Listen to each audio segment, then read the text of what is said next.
Hello and welcome. At Fabulous Networking, we vary our introductions every month. None of those boring, repetitive 60-second pitches that you hear week in, week out. We like to change it up and learn a bit more about you. So in March, we're asking you to share something that we don't already know about you or your business.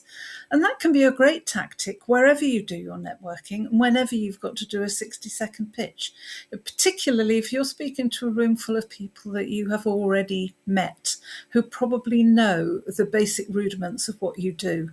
And you want to make something a little bit interesting and that will make them sit up and listen and perhaps learn something about you that might change their perception of you. So let's start with something that we often forget. Where you started is far more interesting than where you are now. I know that sounds counterintuitive. We spend so much time focused on our current title, our current position, what we're doing right now. But the truth is, people connect with the journey, not the destination. Your origin story, where you came from, how you got here. That's what makes you memorable. I'll give you an example. I started my career in management with Marks & Spencer, and in the first 10 years, I moved 9 times. I went from Bristol to Newbury, then up to Lancashire and Yorkshire. I was what you might call the rolling stone that gathers no moss. Every time I moved to a new location, I had to walk into a room full of complete strangers and figure out how to talk to people I didn't know. I had to build relationships from scratch. I had to learn how to navigate new teams, new cultures, new expectations. And honestly, that was incredibly challenging at the time when I was only in my early 20s. But looking back, that was the best preparation I could possibly have had for what I do now. Because networking at its core is exactly that. Walking into a room full of strangers and learning how to connect with them. Your first job, your early career, where you came from, these are the things that actually shaped who you are. And here's the really important part. They're also the things that make you different from everyone else in your field. Because most people didn't take the same path to get to where you are. Your route was unique to you. So think back over your early career for a moment. Was there something in it that set the direction for where you are now? Was there a mentor who influenced you? A challenge that taught you something crucial? A decision that changed everything? What's one early experience that actually changed the direction of your career? That's your first potential story right there. Now let's think about something else that people often underestimate. There's a project, a client win, or a piece of work you did that you still think about. Maybe it was months ago, maybe it was years ago, but it's still there in your mind. That's what you should be talking about. Because here's what the research tells us. According to Harvard Business School, people are 80% more likely to remember you if you share a specific achievement rather than a generic job description. When you talk about something you actually accomplished, something concrete and real, it sticks in people's minds. A job title is forgettable. A story about something you built or solved or created, that's unforgettable. I had a friend who saw a tender opportunity to deliver a day's business training to European executive assistants in Milan. Now, this wasn't a small thing. She was going up against some of the leading business schools in the UK. Big names, established reputations. They'd worked with this group before. But she put in a bid anyway, and with a bit of help from me, she actually won it. When she talks about that win, you can hear the pride in her voice. You can see it on her face.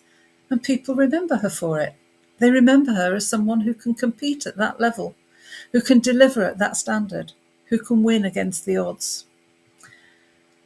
So what I'd like you to do is to write down 3 pieces of work you're genuinely proud of. It could be a project you led, it could be a problem you solved, it could be a client you helped turn their business around. It could be something you built from the ground up. Pick the one that makes you actually feel proud when you think about it. Not the biggest one necessarily, not the one that sounds most impressive on paper, the one that genuinely makes you feel something. That's the one worth talking about. But here's where most people get stuck. They think that all there is to them They think their introduction should be about their work, their achievements, their job title, and they don't realise that we're actually interested in so much more than that. We're interested in the whole person. Because you have hobbies, interests, and skills that have nothing to do with your job, and those are often the most interesting things about you. One of our members in Ealing loves hot air ballooning. Another one does Viking reenactments. Someone else in the network loves heading off in her motorhome for trips away. Another person plays netball on a regular basis. And these things, they're not just hobbies. They give us an opportunity for real conversation. They help us build a three-dimensional picture of who you actually are, not just what you do for work. The things you do outside of work say something important about who you are as a person.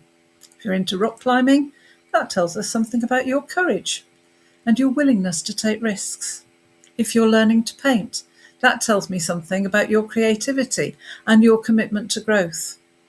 If you run marathons, that tells me something about your discipline and your determination. These things show character. They show passion. They make you three-dimensional instead of just a job title on a business card. So why not list 5 things you enjoy doing outside of work? It could be anything. A sport you play, a hobby you're into, something you're learning, something you're absolutely obsessed with. Now look at that list. What's one that would surprise the people you know? Which one would make them say, "Oh, I didn't expect that about you"? Which one would most likely connect you to other people in the room? Because that's the one worth mentioning. That's the one that will make people remember you. Now, sometimes the most interesting thing about you is what you care about outside of yourself, your family, your values, what actually drives you. What matters to you most? I've seen people connect over their love of dogs or cats or even their children. One person in my network discovered that my husband was a city-based lawyer, and she asked if he knew a patent or trademark lawyer. She'd been looking for someone for quite a while. He was happy to help. That connection, that moment of finding someone who could help her, came from something personal.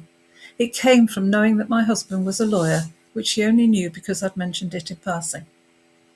Studies show that people connect more deeply when you share something personal and genuine. In fact, vulnerability in professional settings increases trust by up to 40%, according to research on professional relationships. When you let people see who you actually are, not just the polished professional version, something shifts. People want to help you. They want to refer you. They want to do business with you. The personal stuff is what makes networking actually work. So think about what matters to you most. Is it your family, your kids, a cause you care about, a value you live by? That's worth mentioning. It humanises you. It gives people a reason to connect with you beyond business. It makes you real. So there, you've got some options. Your origin story, a piece of work you're proud of, a hobby or an interest, or something personal. But how do you pick the one that actually works? How do you know which story to tell? The best introduction story is the one that's true, unexpected, and relevant to who you are now. It should answer this question. What about me would surprise someone? What would make them lean in and listen? What will make people who already know me see me in a different light? Because the goal here isn't to tell them everything, it's to give them a reason to want to know more.